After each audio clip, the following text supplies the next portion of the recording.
Venezuelan opposition leader Juan Guaido declared himself interim president of the country. For his part, President Trump and the international community pledged support for Guaido. Here's One America's Kristian Rouz.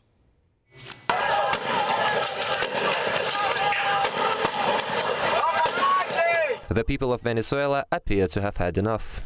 Mass protests and violent clashes rolled across the failing socialist country Wednesday as Venezuela gradually descends into political turmoil, the biggest in decades.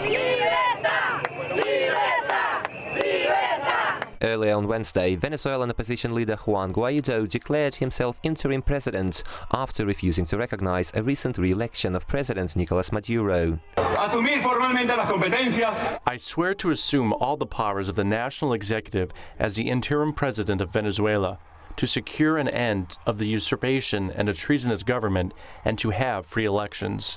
Guaido said Maduro has ruined the once prosperous country, produced humiliating shortages of basic goods, and prompted a massive flight of refugees from Venezuela. Meanwhile, the Trump administration pledged full support for Guaido and his cause. Are you considering a military option for Venezuela? We're not considering anything, but all options are on the table. Does that mean you're considering those? Which is all options, always. All options are on the table.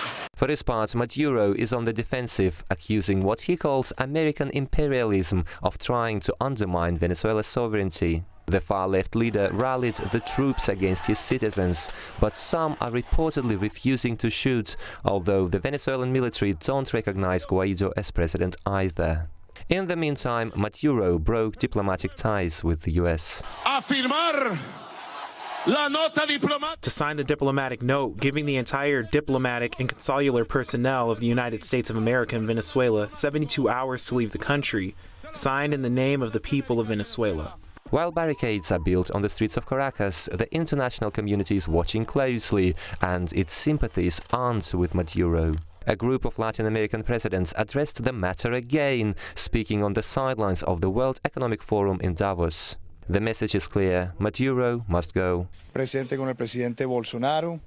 Bolsonaro of Brazil, Vice President of Peru, the Canadian Chancellor and I would like to express that Colombia recognizes Juan Guaido as the President of Venezuela. However, some of Maduro's old friends, including Cuba and Bolivia, expressed support for his rule, which Senator Marco Rubio called a terrorist regime. But the vast majority of the Spanish-speaking countries appear to sympathize with the people of Venezuela.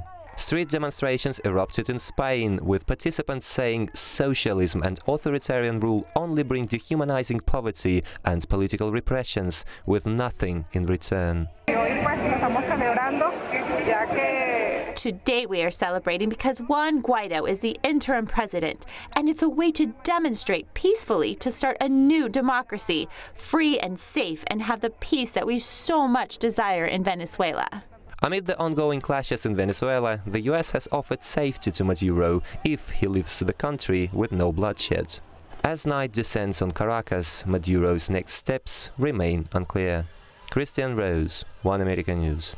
Want to see more videos like this? Click on the link below and subscribe to One American News on YouTube, and call your cable provider and kindly demand that One American News is added to your lineup.